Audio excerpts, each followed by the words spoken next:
The Subaru Sambar Dias Classic transmission is off. Do a little cleaning. Gotta replace that throw out bearing, inspect the mechanism, and put in a new clutch, pressure plate, and if needed, resurface this flywheel. Can't see it yet, so I don't know if it needs it, but we'll get there shortly. My practice is, particularly in instances where I don't have a pilot tool to fit the vehicle, I don't take off the pressure plate and clutch plate until I have first created a pilot tool for putting it back in. And a lot of cars, they're available and they're 15 bucks, and I suggest you buy them, but it's a little harder to find it for these cars, so I make one. I find something that fits into the pilot hole a little loosely, and I keep wrapping duct tape around it until I get a snug fit. And on the pilot hole I do have a snug fit, but as you can see on the spline, I still needed a few more rounds of tape to make it the right size. And I do this because I know that the clutch is in the right position now. It was running well when I took it apart. Okay, I have my pilot tool to the right size, I do believe.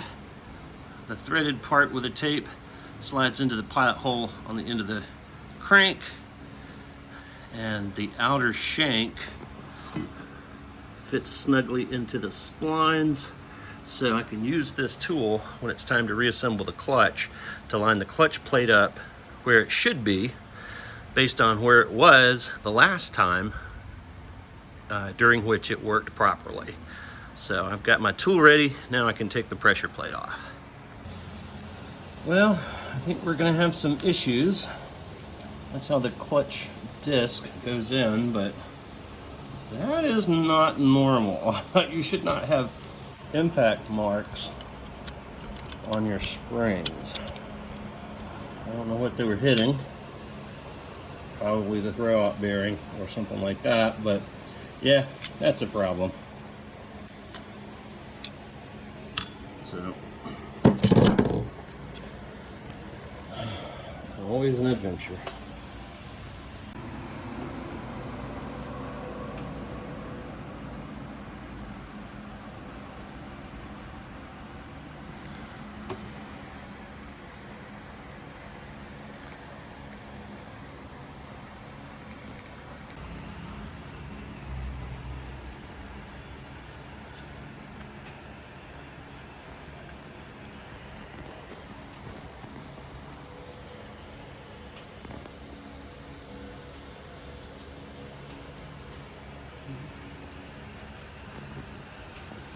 Of course, this is the hole that I'm calling the pilot.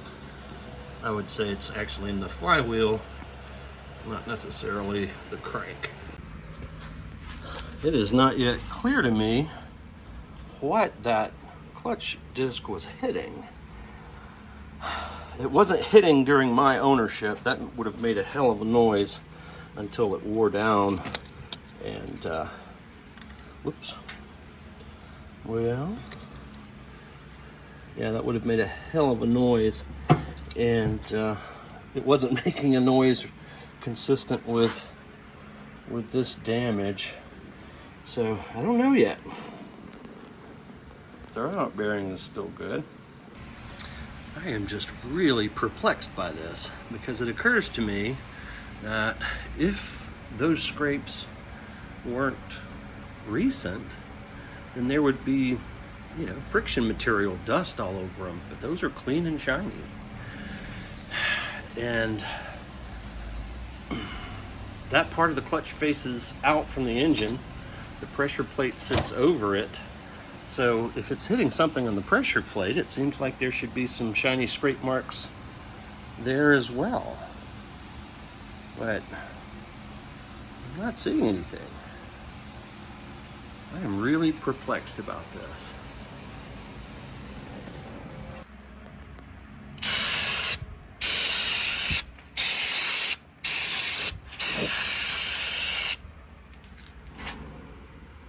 I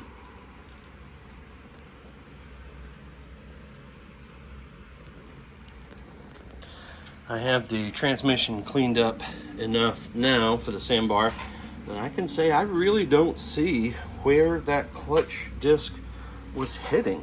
What was it rubbing on? I don't know.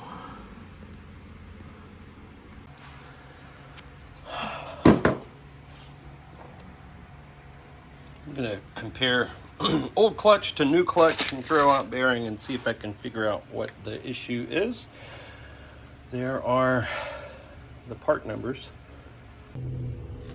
Well, I do notice that on this old one, KA410 matches one of the numbers here on my new clutch disc.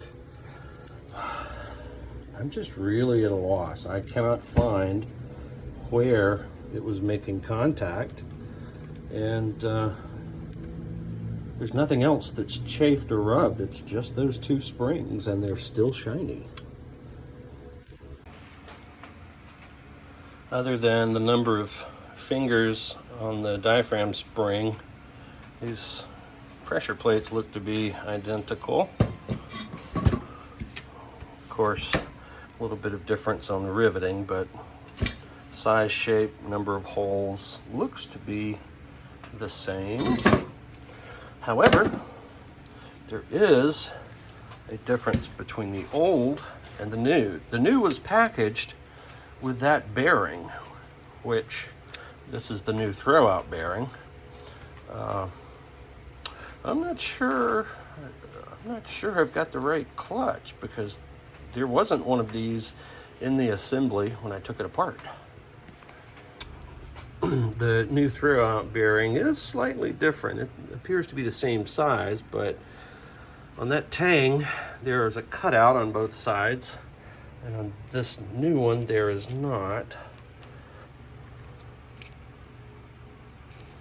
They look pretty similar otherwise. We shall see. All right, I just hang it on the dowel pin and barely put one bolt in so that I can then line the clutch plate up with the tool. Get that centered where it's supposed to be. Excuse me.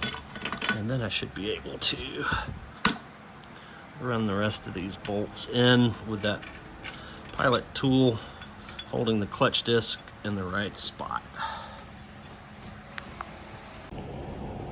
The torque specification I found online for the Sambar for the clutch pressure plate bolts, 12 millimeter by the way, is 81 foot-pounds, which seems like a lot to me. I do also use a light duty thread locker on these as well.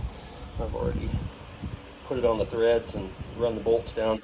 And just like, you know, installing a car tire, you want to work in a star pattern so that the pressure plate is pulled against the flywheel evenly.